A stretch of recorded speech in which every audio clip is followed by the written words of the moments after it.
పశ్చిమ బెంగాల్లోని బీర్భూమ్ జిల్లాలో ఇసుక రాళ్ల మాఫియాపై పోలీసులు జరిపిన దాడులు ఇప్పుడు తీవ్ర కలకలం రేపుతోంది. పక్కా సమాచారంతో మహమ్మద్ బజార్ పోలీస్ స్టేషన్ పరిధిలో అర్ధరాత్రి వేళ బీర్భూమ్ జిల్లా పోలీసులు మెరుపు దాడులు నిర్వహించారు. ప్రముఖ రాళ్ల వ్యాపారి, అక్రమ ఇసుక స్మగ్లర్ గా ఆరోపణలు ఎదుర్కొంటున్న తుల్లు మోండల్ అలియాస్ మహమ్మద్ నజీబుద్దీన్ బంధువైన మీనార్ మోండల్ ఇంట్లో ఈ సోదాలు జరిగాయి.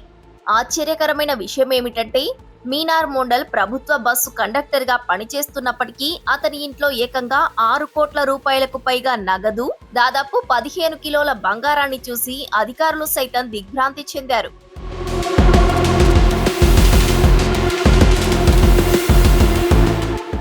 ఆ నగదును లెక్కించడానికి పోలీసులు ఏకంగా 5 కౌంటింగ్ మిషన్లను రంగంలోకి దించాల్సి వచ్చింది.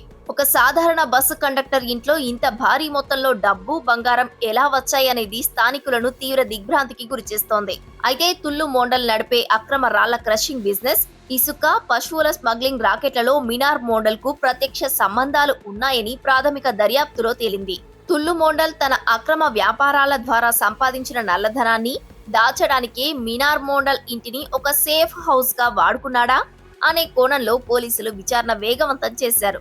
గతంలో 2022లో కూడా పశువుల స్మగ్లింగ్ కేసులో తుల్లు మోండల్ ఇల్లు, ఆఫీసులపై ఎన్ఫోర్స్మెంట్ డైరెక్టరేట్ అధికారులు దాడులు చేశారు.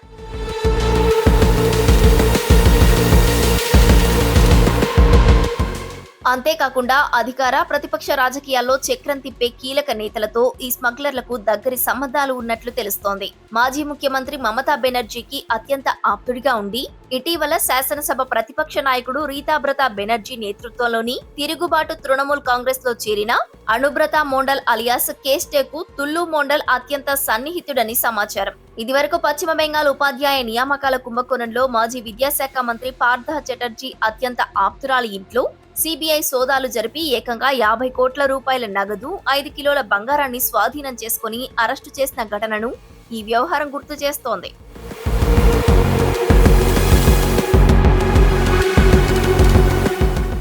ఈ దాడులపై ముఖ్యమంత్రి సువేందు అధికారి స్పందిస్తూ ఇసుక మాఫియాపై ఉక్కుపాదం మోపిన పోలీసుల సమర్థవంతమైన తీరును ఎక్స్ వేదికగా కొనియాడారు. బీర్భూమ్ పోలీసులు అత్యంత ప్రణాళికాబద్ధంగా, వేగంగా స్పందించి అక్రమ ఆస్తుల గుట్టు రట్టు చేశారని అభినందించారు.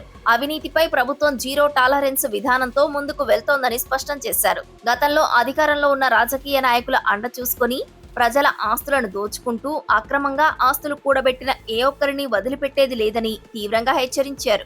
ప్రజల సంపద ప్రజలకే చెందుతుందని, దాన్ని కొల్లగొట్టిన వారు చట్టం ముందు తీవ్ర పరిణామాలు ఎదుర్కోక తప్పదని, మాఫియా సిండికేట్లపై ఈ పోరాటం నిరంతరం కొనసాగుతుందని పేర్కొన్నారు.